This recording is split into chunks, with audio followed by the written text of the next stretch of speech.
성공을 부르는 말, 그리고 실패를 부르는 말. 훌륭한 연설을 듣고 깊이 감동한 적이 있는가? 존 케네디, 윈스턴 처칠, 마틴 루터 킹. 주옥 같은 연설문을 기억하는가?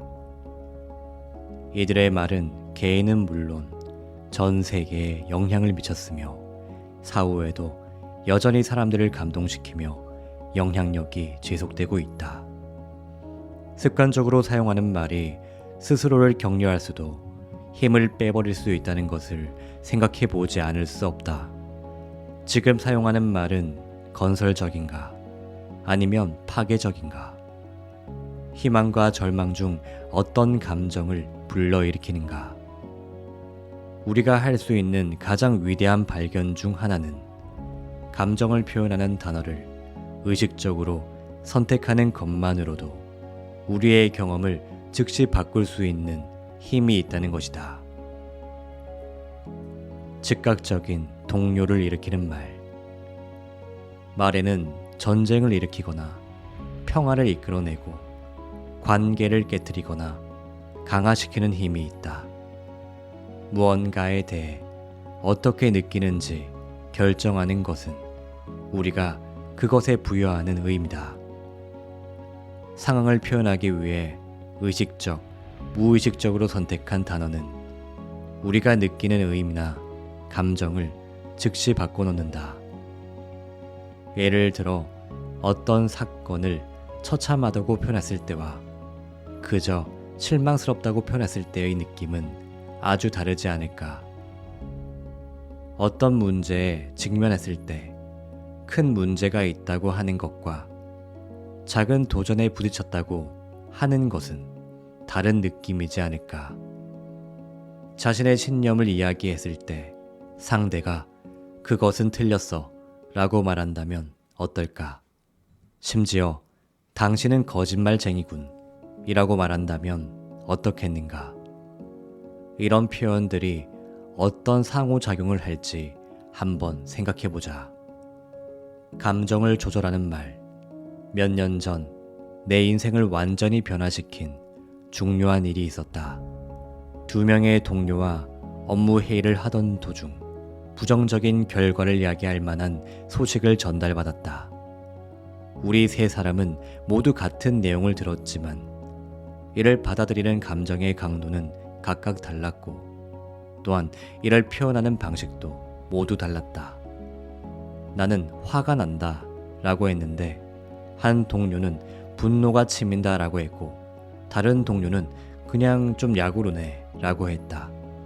나는 약 오른다 라는 단어를 듣고 이 상황에 고작 약이 오른다고? 참 어울리지 않는다 라고 생각했다. 그때 나는 그런 감정을 느끼지도 않았을 뿐 아니라 감정을 표현하기 위해 그런 말을 사용하지 않았는데 생각이 미쳤다. 그러자 흥미로웠고 궁금해졌다. 혹시 새로운 단어를 찾아 사용하면 감정 패턴도 바꿀 수 있지 않을까? 부정적 감정을 순화할 단어 찾기. 동료의 그냥 좀 약오르네 라는 말에 놀랐던 나는 그 이후 열흘간 보통의 경우라면 화가 난다, 미치겠다 라고 말할 만한 상황에서도 약오른다 라는 단어를 써보았다. 결과는 놀라웠다. 습관적으로 쓰던 단어만 바꿨을 뿐인데 내가 느끼는 부정적 감정의 강도가 약해졌다. 그저 이것 때문에 약올라 하고 말했더니 내 감정 패턴이 깨져버렸다. 나는 곧 다른 단어들을 시험해보기 시작했다. 지금 나 살짝 삐진 것 같은데? 나는 화나게 만든 사람의 얼굴을 똑바로 쳐다보면서 태연한 표정으로 이렇게 말하는 내 모습을 한번 상상해보라. 생각만으로도 재미있지 않은가?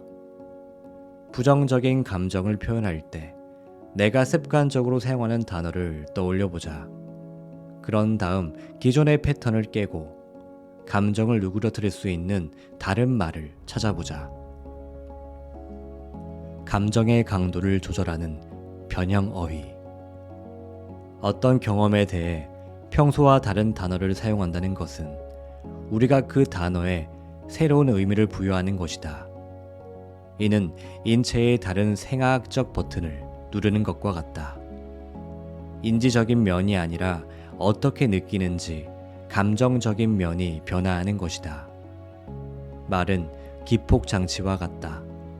잘 이해가 되지 않는다면 이런 상상을 해보자. 누가 당신에게 추잡한 욕을 퍼붓고 있다면 어떨까? 아마도 당신은 정서적으로 화가 날 것이고 호흡이 가빠지는 신체적 변화도 겪게 될 것이다. 이때 평소와 다른 단어를 사용하면 어떨까? 아, 진짜 화나 말고 약올라 같은 것 말이다. 아마 정서적, 신체적 변화 모두 강도가 약해질 것이다. 이렇게 즉시 감정을 바꾸고 그 강도를 조절하는 힘을 가진 단어를 변형어휘라고 부른다. 생각하고 느끼고 행동하는 방식을 즉시 바꾸려면 습관적으로 쓰는 단어들, 즉 감정을 표현할 때 늘 사용하는 단어들을 바꿔보자. 이는 우리의 삶을 즉각적으로 변화시키는 단순하면서도 효과적인 방법이다. 좀 더 다양한 어휘로 표현하기. 우리는 대개 삶의 경험을 표현하는 단어를 무의식적으로 선택하여 사용한다. 단어를 선택할 때도 자신이나 다른 이들에게 어떤 영향을 미칠 것인지 전혀 고려하지 않고 사용한다. 이렇게 우리가 무의식적으로 사용하는 단어는 일상의 언어가 되고 삶에 대한 자신의 감정을 실제로 규정해버린다. 예를 들어 사람들은 어떤 불쾌한 경험에 대해 말할 때 굴욕적이다 라거나 우울하다 라고 말한다. 이런 말을 하면 듣는 사람도 굴욕감, 우울을 느끼게 된다. 직접 상대에게 한번 물어보라. 분명 그럴 것이다. 거의 모든 일에 굴욕, 우울이라는 단어를 결합시킴으로써 다른 이들까지 그런 감정을 느끼게 만든다는 것이다. 스스로 선택한 단어가 자신이 원하는 바람직한 감정 상태를 만든다. 그러니 감정을 나타내는 어휘의 폭을 넓혀보자. 내 말은 곧 내 경험이다. 삶의 경험을 형성하는 데 있어서 언어는 어떤 역할을 할까? 언어는 가장 필수적인 핵심 요소다.